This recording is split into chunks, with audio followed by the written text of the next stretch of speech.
All right, Braves fans, this is State of the Braves, and I'm George McNair, and it is really good to be back with you guys. Well, we are into the offseason fully. If last week we were dipping our toe into the offseason, this week we're about ankle deep, right? We are just entering the waters of the MLB offseason, and it's a fun time. It's not actual baseball. We don't get to watch baseball every day, but we do get to dream, and we get to dream about some of the things the Braves might do. But before we get into this episode, guys, don't forget to like this video and subscribe. Tell your Braves friends all about State of the Braves. This podcast is not like the other Braves podcasts out there. They have the support of big staffs and national companies. You are my support, guys. I am one of you, and I rely on your support, and I tremendously appreciate your support. Every time you listen, you watch, it does really matter to me, and I appreciate it. So, guys, in this episode, we are going to honor Ron Washington as he exits for LA, or maybe it's Anaheim, but anyways, the Angels. We will talk about how likely it could be for the Braves to add a star Japanese player. No, not the one you're thinking about. And we will dream a little bit on a few star left fielders that the Braves could potentially trade for. All in this episode of State of the Braves. Well, guys, Ron Washington. This is the big news of the week. Ron Washington was hired away from the Braves. How could you do it, Angels? How could you value Ron Washington the way we do? They do, and we actually appreciate that. Yeah, Angels, I think you got it right with this hire. But it is a sad day for the Braves. We can still be very happy for Wash and getting his opportunity. I mean, let's be honest, it's probably his last opportunity to manage. The guy is 71 years old. He has had tremendous success in baseball. The guy has been basically in professional baseball for 50 years. And I'm shocked that he has not got another opportunity before this one, but he has fully endeared himself to everyone in Atlanta. And he clearly wanted one more shot at being a manager. I think the last few off seasons, there have been some rumblings. I think he's probably gotten a couple other, job interviews with other teams, and the Angels finally hire him away. In retrospect, it probably shouldn't be shocking. Terry Manassian, who runs the Angels, was with the Braves for a few years. He was with the Rangers when Wash was with the Rangers. So they go back a ways. He obviously trusts Ron Washington as he should, and he hires him away. And let's be honest, they got a good one, and Washington deserves this opportunity. He is a proven manager and coach. The guy loves the game of baseball. It just exudes out of his pores, out of his very essence, right? Ron Washington loves the game of baseball. And, the thing I love most about Wash, well, two things. He's always laughing. He is very clear that he just loves doing what he does. But the other thing is he gives his time equally to everybody, right? He's well known for this. Whether you are an all-star like a Matt Olson or an Austin Riley or an Ozzie Albies, or you are the guy at the very end of the bench that the Braves call up for 1 week, he will go out there and work with you on infield drills. There's a well-known story of a kid who, I forget why he was on the field, but he wasn't even a minor league player. I think he was a high school player or was just going into college or that sort of thing. And he had the opportunity to ask Ron Washington to do some fielding work with him. And he did, right? He took the time to do it and give the kid some words of wisdom. And that's the kind of guy Ron Washington is. And we appreciate it. The Braves are going to just honestly have a hole that they won't be able to fill by the exit of Ron Washington. This guy is like a father figure to many of the players, especially guys like Ozzie Albies. The Braves will be fine. They'll move on and they'll still be good, but there will definitely be a different feel in the clubhouse because Ron Washington is not there next year. And I'm sure as soon as spring training starts and they don't hear Ron Washington's voice, it'll be a little weird for the Braves. But he leaves a really strong legacy. Of course, he was a big part of the Braves winning the World Series in 2021. Ozzie Albies and Austin Riley, I think, especially carry on his legacy and ways of doing things. Um, and, even guys that aren't with the Braves anymore. I mean, I think Dansby Swanson, who's won the last two Gold Gloves at shortstop for the National League, he would credit Ron Washington a ton for his defensive success. So, Wash brought tremendous defensive fielding improvements to the Braves, but I think it was his work ethic and his positive attitude that really just permeated throughout the entire Braves clubhouse. So definitely going to be missed. I guess I won't be able to get my Ron Washington jersey. After all, that's kind of sad thing to think about. And I don't want to miss this. Eric Young Sr. might be leaving as well. I mean, there's been some reports that Ron is going to take him with him. I think at this point, Young is probably just mulling that opportunity over. But if the Braves lose Ron Washington and Eric Young Sr., there's going to be some big shoes to fill in the coaching staff. This has been very unique for the Braves that they've been able to keep this coaching staff together for this long. I mean, honestly, basically since Snitker began, right? And since the Braves started this run of 6 straight division titles and won a World Series and all that, usually guys get hired away earlier. So they're going to have to do that, right? I think it's less about putting someone at first base or third base coach. It's more about what these guys were doing on a day-to-day basis. Ron Washington being the infield instructor, Eric Young being the outfield and base running instructor. These are important positions for the Braves. And of course, these two also impacted the clubhouse a ton. So there have been some names floated, talking about these coaching positions. I don't know how projectable it actually is to talk about rumors, but some names have been floated. Matt Tuiasosopo makes a lot of sense. He's the AAA manager. The Braves clearly like him a lot. Very likable guy. So you could see them bringing him up or they might want to keep him at AAA and maybe he is, doing great things down there and they keep him there. Willie Harris, who is the third base coach of the Washington Nationals right now, former Brave from Georgia, and he would fit in very much as an outfield instructor. So that makes a lot of sense. Martin Prado has been mentioned. He does, I think, a few things with the Braves. Of course, former Brave. He would make sense as an infield instructor. And then David Ross has been floated as well by some people. Of course, former Brave who just recently got let go in a pretty awkward way by the Cubs as they brought in Craig Counsell. But to me, David Ross makes more sense as a bench coach. And it's still possible that the Braves could also lose Walt Weiss, who interviewed with the Houston Astros for their managerial position. They haven't filled that yet. And remember, former Braves director of scouting is now their GM. So there's Braves connections there too. So we'll see about that. But I think Ross is less likely to come in unless it's for a bigger position like that one. But yeah, I mean, there are definite changes happening for the Braves coaching staff. And I'm not going to say it's a good thing because it's not. But, change is not, it's not always negative, right? And there could be some really good guys who come in and add something different, but add something to the Braves clubhouse this season. All right, another bit of Braves news on a positive front is 3 Braves won Silver Slugger awards. And this, if you don't know what the Silver Slugger is, these are awards given in each league for the best hitter at each position. So it's a purely offensive award.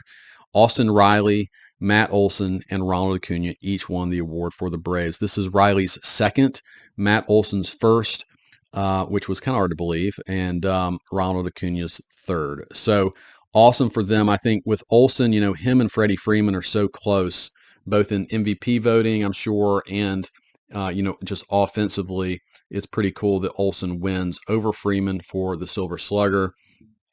And Freeman they named the top 3 MVP finalists, and Olson didn't make that, and Freeman did. So, he loses out maybe a little bit on that one, but Olson wins the Silver Slugger here. So great for him, great for all 3 of these guys.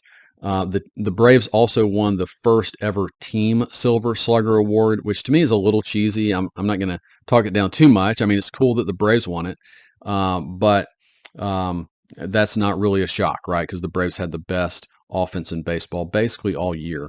There was to me, one very clear snub, and that was Marcell Ozuna, as Bryce Harper, our nemesis, Bryce Harper, won the DH Silver Slugger Award. And just very quickly, I don't want to be too salty about this, but very quickly, I want to just tell you through the numbers how egregious this seems to be. So Marcell Ozuna played 144 games for the Braves this year. 142 of those games were at DH. So clearly he was basically just a DH all year.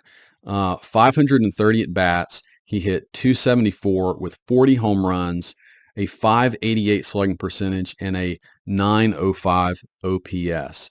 Just tremendous numbers from him. Now, Bryce Harper comes back. Remember, he's coming back from Tommy John surgery. So he misses about a month of the season. He had 457 at bats total.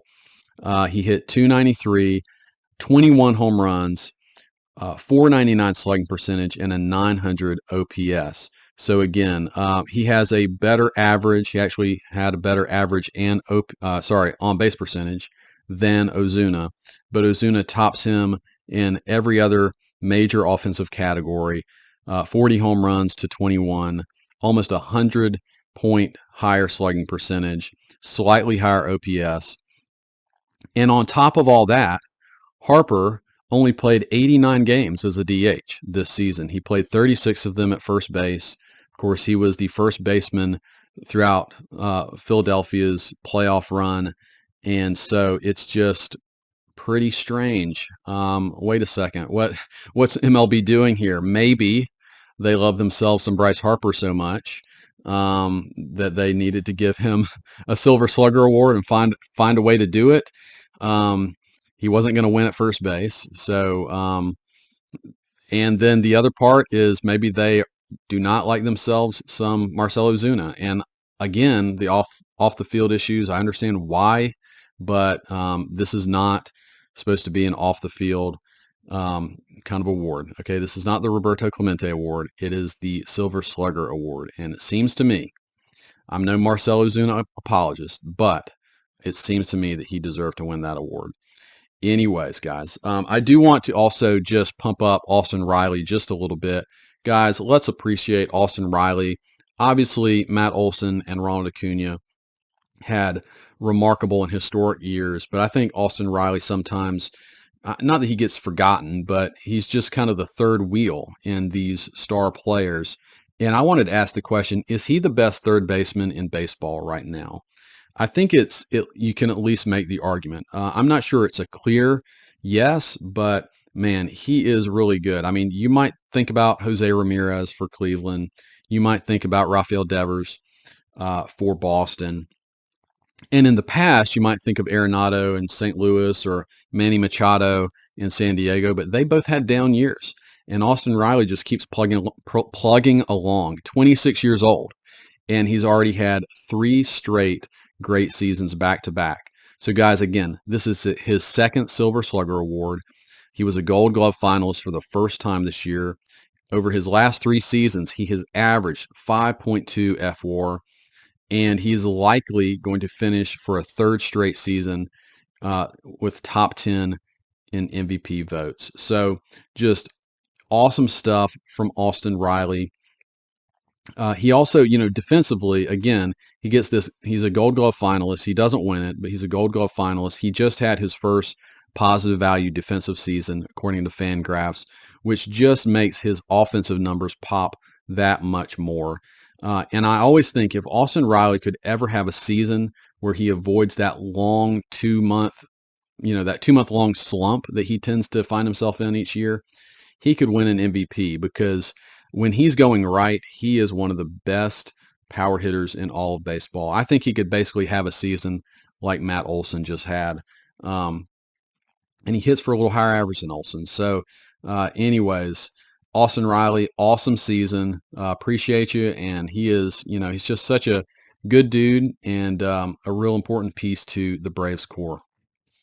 All right, guys. Well, let's go ahead and move into what's happening now in baseball, and that is the offseason GM meetings. Right, the GM meetings start basically a week after the season ends, and they took place and kind of ended unceremoniously this year. There's a stomach virus that apparently went through like all the clubs and all the front offices. That's terrible. So hopefully everybody's okay, but they basically shut down the event several days early because of that.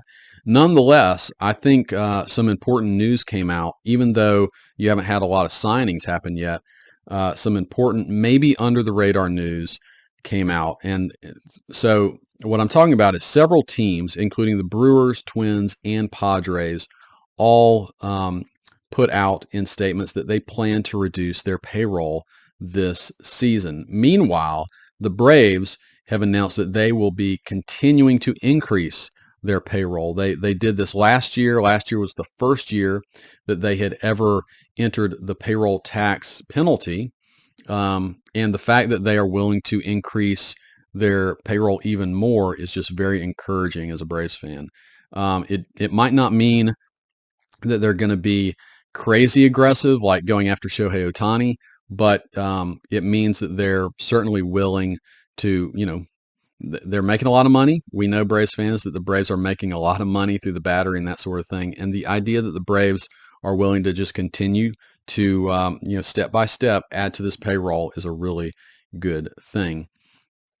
So why are some of these teams reducing payroll? Of course, some of this just happens year to year, but you might be aware of this Bally Sports broadcasting bankruptcy issue. So a lot of teams rely on Bally Sports for their broadcasting, and they get a lot of revenue from that.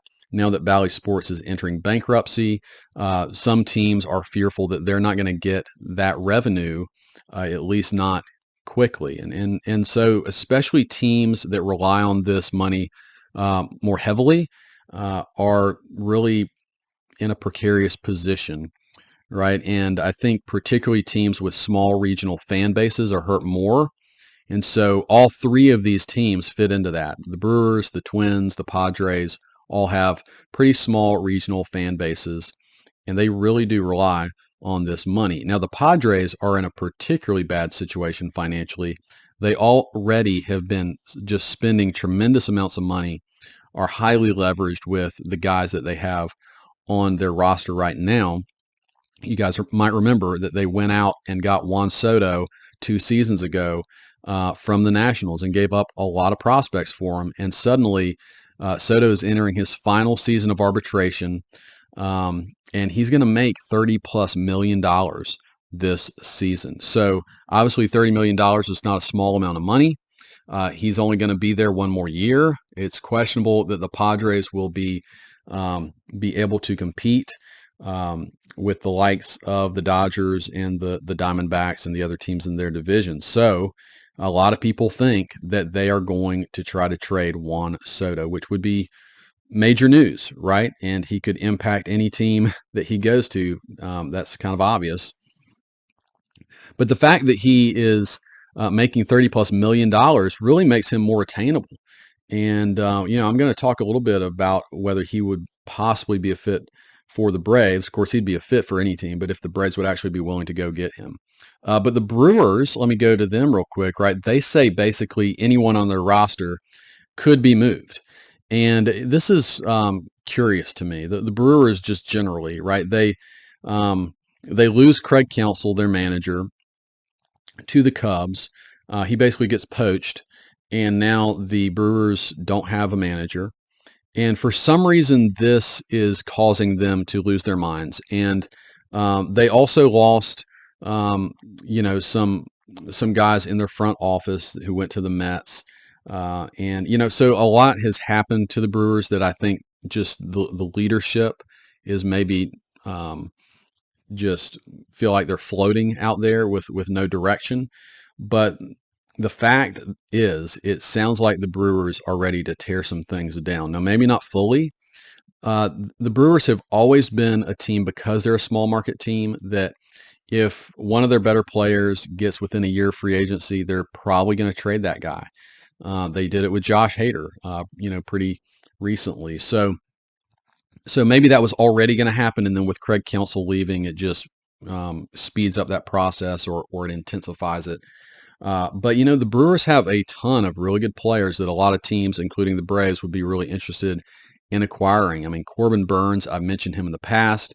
Christian Yelich, Willie Adames, their closer Devin Williams. All of these guys would fit very nicely in a Braves uniform. So that's something that I want to talk a little bit more about with you guys. But the fact is that the Braves being willing to increase their payroll is just a really encouraging thing. Like I said, especially since, some people thought they might enter that tax penalty for 1 year and then scale back down a little bit because the penalty you pay increases every year you're in that area of penalty. So the fact they're willing to continue to spend is just a really good, encouraging thing as a Braves fan. We don't know how much more. They didn't announce that. Of course, they wouldn't do that. But last year, when they increased spending, it was about $20 million. So I'm just kind of guessing that's about where it will be, but who knows, right? Again, it may not mean that they're going to go out and sign Ohtani. That would be something like 50 million, right? 45, 50 million, not 20. But it may open the door to add what we think they probably need to add, and that's another starter, maybe a left fielder, right? These things obviously take some money. And if you know what I was advocating last episode, I said that if they added Morton and did the things that I wanted them to do, adding Sonny Gray, and I'm not going to go through all those again, but all of my plans, if you want to go back to that episode, was $24 million added to the payroll. So this is encouraging to me, right? That potential plan would fall into a legitimate plan that, the Braves could do. But no matter what they end up doing, obviously more money means more flexibility to make these things happen. So a trade for a starter, or going out and signing Sonny Gray, or maybe even it opens the door a little wider for a Max Fried extension. Or maybe, they would be more willing to take on 1 year of Juan Soto. That would be pretty fun to see. Can you imagine Juan Soto added to this Braves lineup? I mean, that is just absurd to even think about. And then the other thing I thought is the Braves could be, if they need even a little more financial flexibility, maybe they would look to move Ozuna. So Marcell Ozuna, this is something I brought up many times, right? But multiple teams very recently have basically said that they're looking for a DH, and the Blue Jays are one team most recently. They've said that. I'm not predicting this will happen, but it just reminds me that some teams get desperate for hitting, and Ozuna is at a point where that contract is very movable, right? 18 million with a team option for 1 more year. A lot of teams, I think, would be willing to take that on. So if the Braves want to shift where they're putting their money, maybe they would do that. Of course, you would still have to go out and get a DH if you did trade Ozuna. So again, I'm not predicting that's what they're going to do, but it's just something to maybe keep an eye on.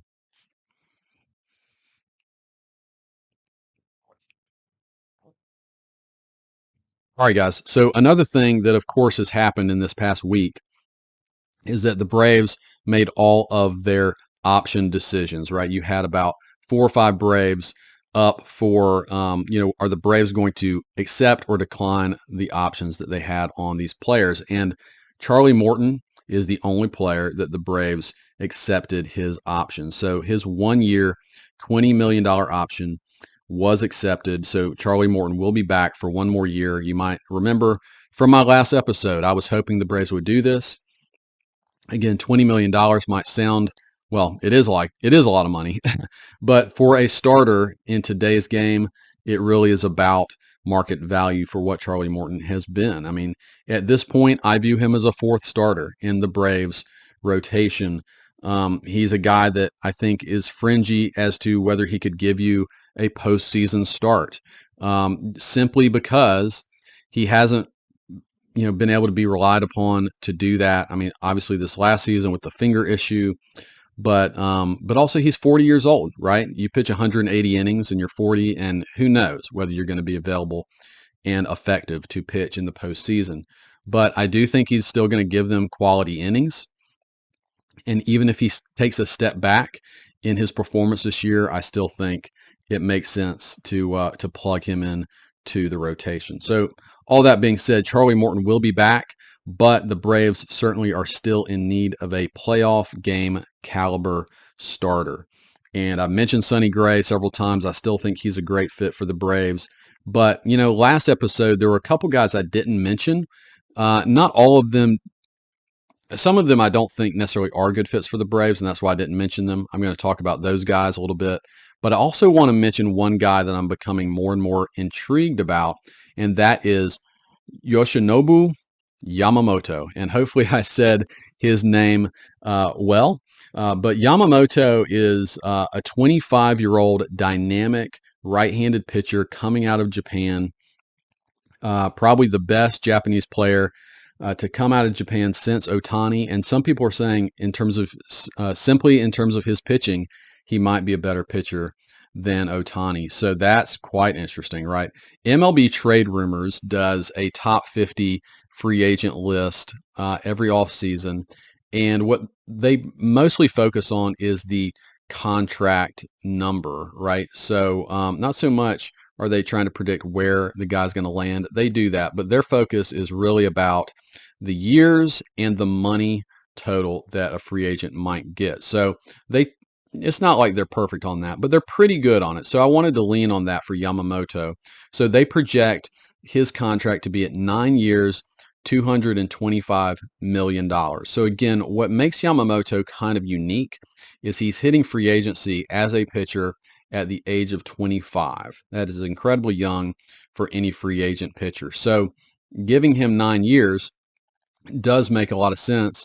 I could actually see a team giving him more than that if they really get aggressive. But the fact is that number, 9 years, $225 million, I actually think that is realistic for the Braves to be in that fight for Yamamoto. Now, again, how do they view him? Do they view him as a top of the rotation starter or a mid rotation starter?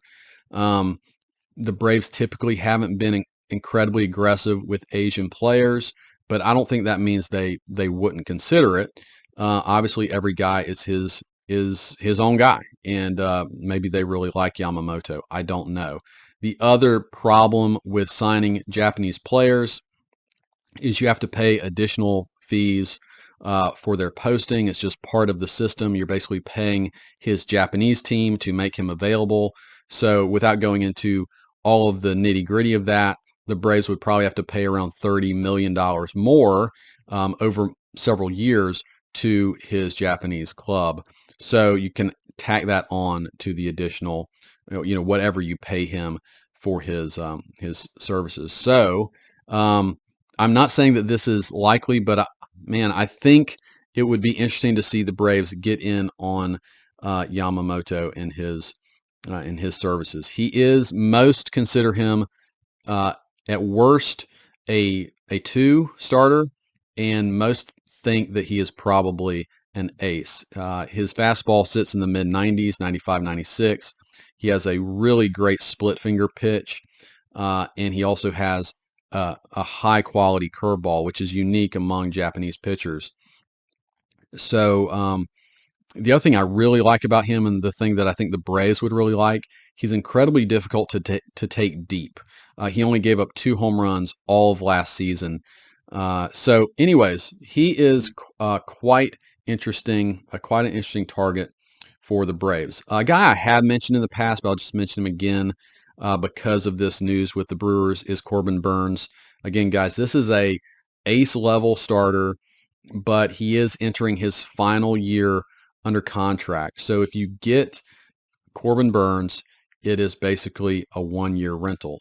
Now, I think if they were to do this, here's the way I think they do this. Either they get him and they do everything they can to extend him, or they try to extend Max Fried at that point, because I don't think you can go into 2024 with Burns, Fried, and Morton all being free agents after 2024. Blake Snell is another name I didn't mention last time. He is a free agent who may actually win the NL Cy Young this year. I just don't think that he fits what the Braves like to do. A lot of people have a hard time with Blake Snell. He's a pitcher who perpetually just walks the tightrope with walks, right? He walks a lot of players. He doesn't give up a lot of hits. And this season, he got out of most of those jams. But he's had other seasons where he doesn't, and his numbers obviously aren't as good. He also struggles because of these walks to go very deep into games. And I just don't think that the Braves would give a guy a tremendous amount of money who's going to continually put more pressure on your bullpen and not get you deeper into games. I think Blake Snell is overpriced. MLB Trade Rumors has his contract somewhere around 7 years, $200 million. That's around $28 million a year, and I just don't think the Braves would do that. All right, the last guy I'll just mention, also a Japanese player, Shota Imanaga, and this guy is very different than Yamamoto. He's 30 years old instead of 25. He's a lefty. He doesn't throw quite as hard. He's very effective, and he has a great changeup. He actually has a slightly better strikeout to walk rate than Yamamoto, but he's much more susceptible to the home run. So I think that dings him. Most are projecting him to be more of a mid-rotation starter, like a 3 or a 4. And again, I think the Braves are going to want to go out and get a bigger impact pitcher. I think he's interesting. If they view him as better than that, maybe they go for it. But that's where I think the Braves will be. Okay, and then the last pitcher I'll just mention, because I've seen it a lot, especially on Twitter, is Trevor Bauer. So, of course, Trevor Bauer had a lot of, off-field and legal issues. I'm not going to get into too much, but you guys probably know what I'm talking about. He was basically shunned from the MLB for multiple seasons. He's pitched in Asia the last year. I think he was in Japan. Don't quote me on that. But anyways, he's trying to get back into the big leagues. This guy won the Cy Young in the shortened 2020 season.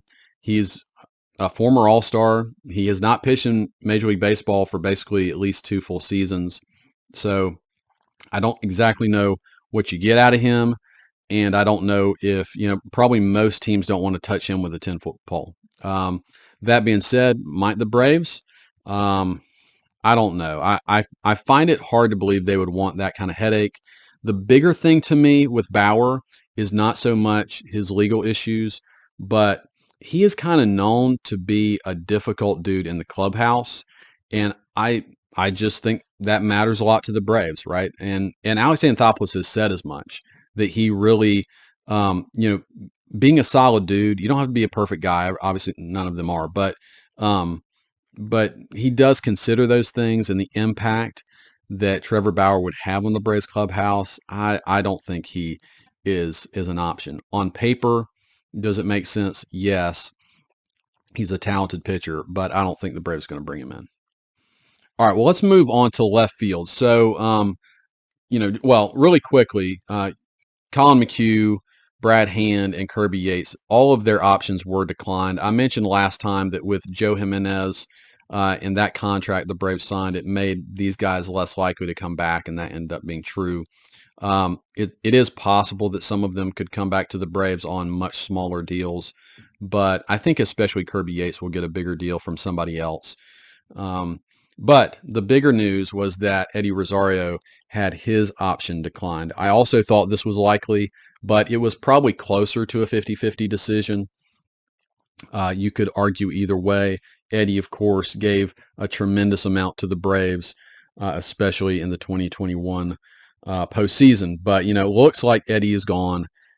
Also possible that he could come back on a smaller deal. I mean, you could imagine a scenario in which the Braves explore the left field market and, don't find anything to their liking and come back to Eddie. I don't think teams are going to be knocking down his door early on, right? So it is possible.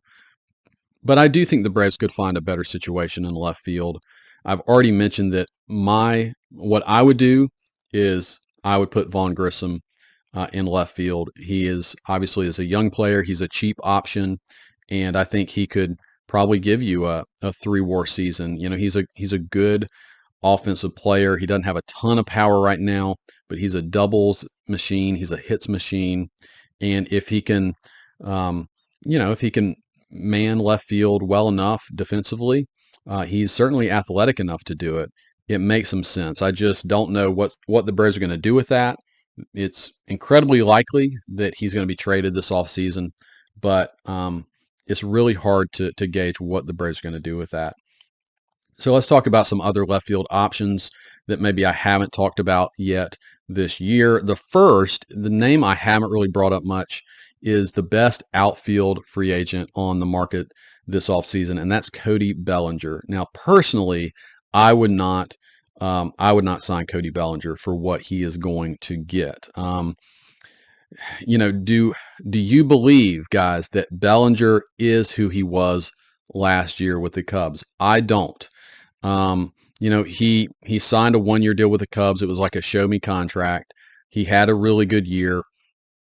His power wasn't quite back to where it was in his best years with the Dodgers, but he was a very good hitter, all-star. He's very valuable defensively, but I would not give him what he's likely to get, which is a massive $200+ million multi-year contract, right? And we're talking multi-year. I mean, we're talking 10+ years. That's what MLB Trade Rumors is expecting for Bellinger. So there's no way the Braves are going to do that. And I wouldn't do it, right? I'm not convinced Bellinger is a consistently great hitter. He's had years where he was really bad. He might have been hurt in those years, but the thing more than anything with Bellinger I can't get around is the Dodgers basically let him go. Just let him walk. And the Dodgers think they can fix everybody, right? And he had some terrible years with them, and so that's a stain on his record for me, and I would not certainly give him a huge contract. So, what about the other free agent options out there? None of these guys light my fire. None of these guys excite me at all, quite honestly. So let me go down the list, and I'm just going to give you what they accomplished through their WAR value, and that's a simple way to do it. But it at least gives you one level of gauge, and it's going to easily compare them to Eddie Rosario. So I'll start with Rosario. Eddie earned a 1.4 WAR last season. Okay, so the other guys: Teoscar Hernandez, Lourdes Gurriel, Tommy Pham, Jason Hayward, former Braves great, maybe at least early in his career, Jason Hayward. So these guys, again, they're all just kind of barely good enough to be starting left fielders in Major League Baseball. So Teoscar Hernandez is basically just a power hitter with a lot of holes in his game. 1.8 WAR last season. Lourdes Gurriel, he was an all-star last year, but he's just kind of good at everything but not great at anything. 2.1 WAR season. Tommy Pham, who was also with the Diamondbacks along with Gurriel, he had a 1.8 WAR season. To me, he's a better part-time player. Maybe he's kind of in between, like he's better than a fourth outfielder, but I'm not sure you want him to be a starter. And then Jason Hayward had a nice bounce back season for him. He had his best offensive year in a long time. He wasn't an everyday player. He did manage a 2.2 WAR season. Can he play every day? I don't know. Would the Braves even be interested in that?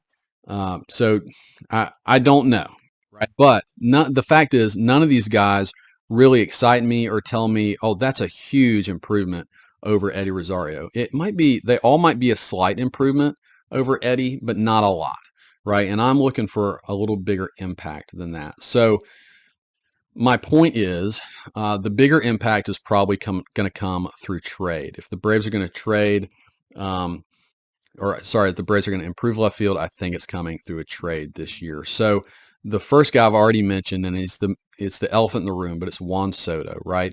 If the Braves were to go after Juan Soto, he had a 5.5 WAR season last year, and I don't know if it was a down year, but that's probably his baseline, right? 5.5 WAR. He's a great hitter. He gets on base all the time. He's not a good fielder, right? But that's why he's in left field. So, yes, he is gettable. I really think he is. The question is, would the Braves be okay with a 1-year rental of Juan Soto and paying him $30+ million? I find it a little hard to believe, but if they get really aggressive and decide to just really lean into their offense, maybe they do that. I mean, it would be exciting to see him in the Braves lineup with Ronald Acuna and Matt Olson and Austin Riley. It would be insane. The next guy I've mentioned in previous episodes, Randy Arozarena. He had a 3.3 WAR last season. I'm not even sure he's available. He possibly could be, but he is a pretty dynamic player, and especially in the playoffs, he just always seems to show up in big moments in the playoffs, and I really particularly like that about him. Christian Yelich. Okay, this is an interesting one. Okay, he had a 4.1 WAR season. He had a great bounce back season after, Yelich was basically the best player in baseball for a 3-year stretch, then had all these back issues, injury issues. He became like a shell of his former self for about 2 or 3 years. And this is his first really great bounce back season. So the issue with Yelich is he's making a ton of money, $26 million per year for 4 more years, which would be like through his 37-year season. So remember, he's on the Brewers. So the Brewers are looking probably to dump a lot of money, but I don't think the Braves are willing to take on all of Christian Yelich's contract. If the Brewers were willing to eat some of that money, maybe this happens, right? Maybe this becomes more possible. Maybe Yelich and another Brewer are packaged together with the Braves. And the fact is, he is still a great hitter. Even in his worst years, he was still better than all these other free agent guys that I've mentioned. Max Kepler is a guy that is kind of interesting. He is with the Twins. He had a 2.6 WAR season, so again, better than any of those free agents I mentioned. Solid power guy, decent defender, but he's a lefty who's pretty much just strictly plays against righties. So you probably would have to pair him with a right-handed platoon. It would be an upgrade over what Rosario was giving you last year. He's probably a little better defender than Rosario. He's making $10 million in the last year of his contract before he's a free agent. And so the last guy I've already mentioned, so I won't spend a lot of time on him, is Lane Thomas. He was a 2.7 WAR player last year for the Nationals. The one interesting thing about Thomas on the negative side, Fangraphs does not believe in him much at all. They actually project him to slide back to a 1.2 WAR player, which is basically like not a starter level player. So this was by far Thomas's best year. The question is, do you believe that he will continue to do that at that production or not? He has 2 more years left on his contract, so he wouldn't be a pure rental like some of these other guys would be. I really like the Christian Yelich opportunity if the Brewers ate some of that contract. I'll tell you that right now. I've always liked Yelich a lot. And the Juan Soto thing is intriguing, but I just don't know if that's realistic. So anyways, guys, I mean, the door is open, right, for the Braves to be as aggressive as they want to be. How much money are they actually willing to spend this offseason? It remains to be seen. But again, I think Sonny Gray makes a ton of sense for the Braves as a free agent option. I think Yamamoto is super intriguing, especially as a young guy that could anchor your staff with Spencer Strider for years to come. I think this extra money could possibly open the door for a Max Fried extension. Again, it might take the percentage of extending Max Fried from 5% chance to 10% chance, right? So it's still not likely, but maybe it makes that a little more possible. And then again, I think some of these teams, I wonder how they're feeling and how desperate they might be getting to shed payroll. So if Milwaukee really is getting desperate to shed payroll, you could really take advantage of that if you're the Braves. And that's something worth paying attention to. So Alex Anthopoulos tends to strike early in the offseason. Usually by Thanksgiving, the Braves have done something big. So we'll see if that holds true, guys. I really appreciate you guys listening to another episode of State of the Braves. It's been fun being with you guys, and I'll talk to you soon.